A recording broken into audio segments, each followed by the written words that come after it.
Season one, Burnout was probably my proudest episode, although it wasn't the best episode for me. I thought Duped was probably our best episode, Hmm. season one.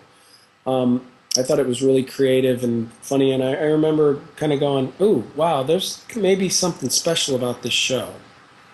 And I don't know if that is true or not, but it for me, I was kind of like, "Wow, that's kind of cool, man." And but this season, there's a show called Around the Bend, and I get to work a lot with CCH Pounder, and the audiences will get to see a different side of Pete. And I think the other side of Pete is kind of my the you know my I get to kind of fulfill my desire to go to the darker places, Hmm.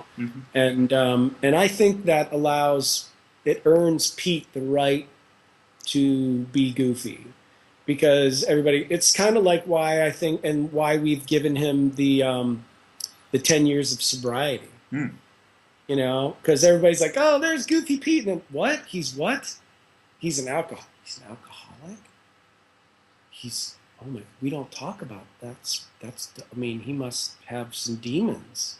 And they're like, how can Pete have demons? Janis Joplin's backstage pass from Woodstock, and whoever held that backstage pass could travel to any concert that's ever been. So I could go back and see the Doors and Black Sabbath and Led Zeppelin and all the bands that I grew up listening to but never had a chance to see. Mm. I was doing a Saturday night creature feature for Sci-Fi. Sweet. Now, which two particular animals were embiggened and then jammed together to form that creature? Interestingly enough, we it had nothing to do with man or mosquito. What? I know, I know. I think the working title is The Legend of Boogeyman. Uh-huh.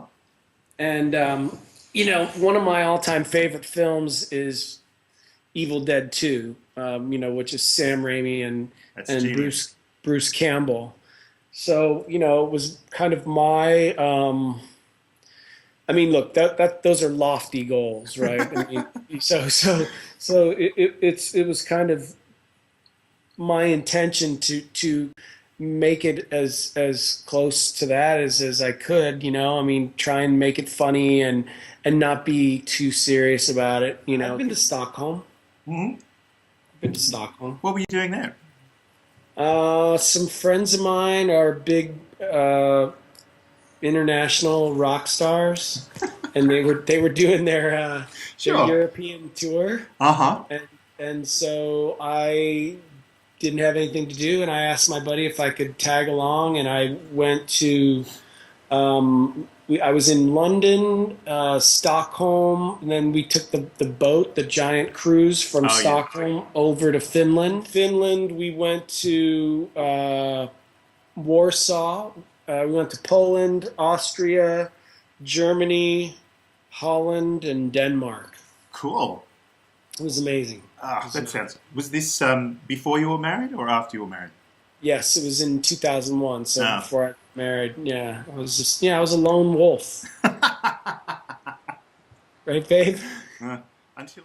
We had done the pilot and we had come back to start doing the series, and I was nervous, because I felt I was like, I don't know, I guess I was okay in the pilot, but what if I can't recreate that? What if what if I what if I get found out? Hmm. You know, Yep. and and he told me this story. We sat in this rented convertible out in front of he was driving me home, and we sat out in front of my place, and he told me this story about when he did um, Against All Odds with Jeff Bridges. The director had just come off Officer and a Gentleman, and Saul.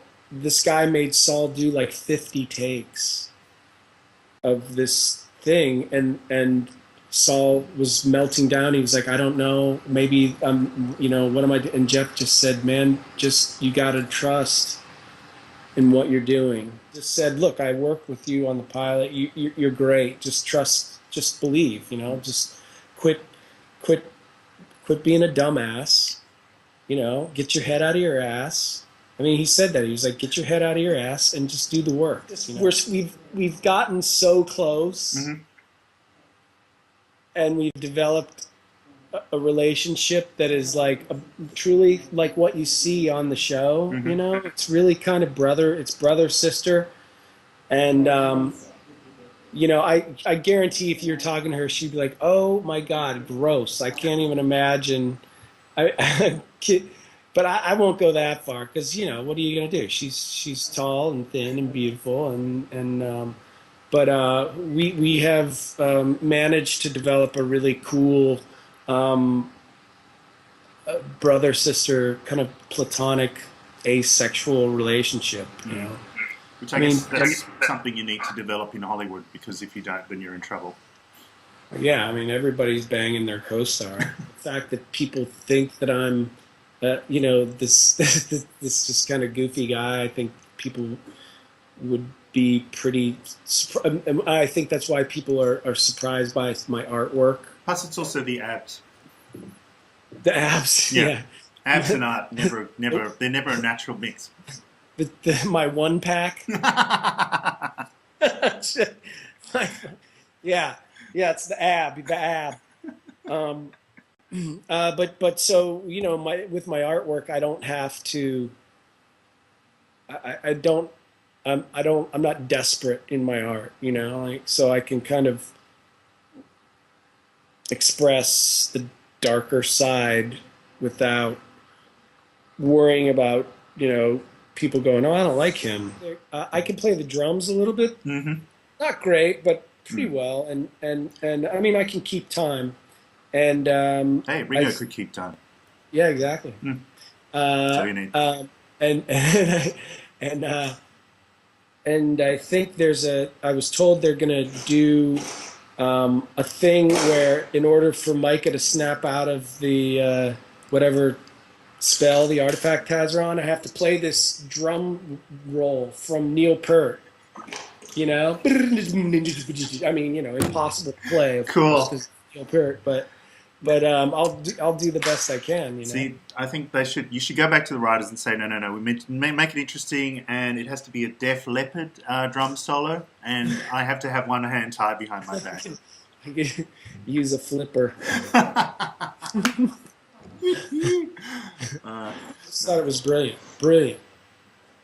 I mean, the fact that she used the pseudonym because people of the time would never accept that a woman could write so extraordinarily is just, it really speaks to the intelligence of our writers and how socially aware and how much they are there's a lot of social conscious in the show. I love if everybody thought I was David Boreanaz for 15.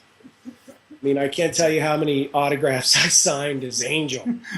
I got a free pizza out of the deal one time. And Allison was all, bent out of shape because I was so excited about being on this billboard. And I just said to Allison, I go, look, man, I'm an old man. This is my first billboard. By the time you're my age, you will have been on so many billboards that you won't care. So forgive me if I'm a little excited, but I mean, just take it easy. You're gonna be just fine. And it was all good, but yeah, she's ready to get in there and go, and she's incredibly talented, and she's gonna be a big star. That's my prognostication.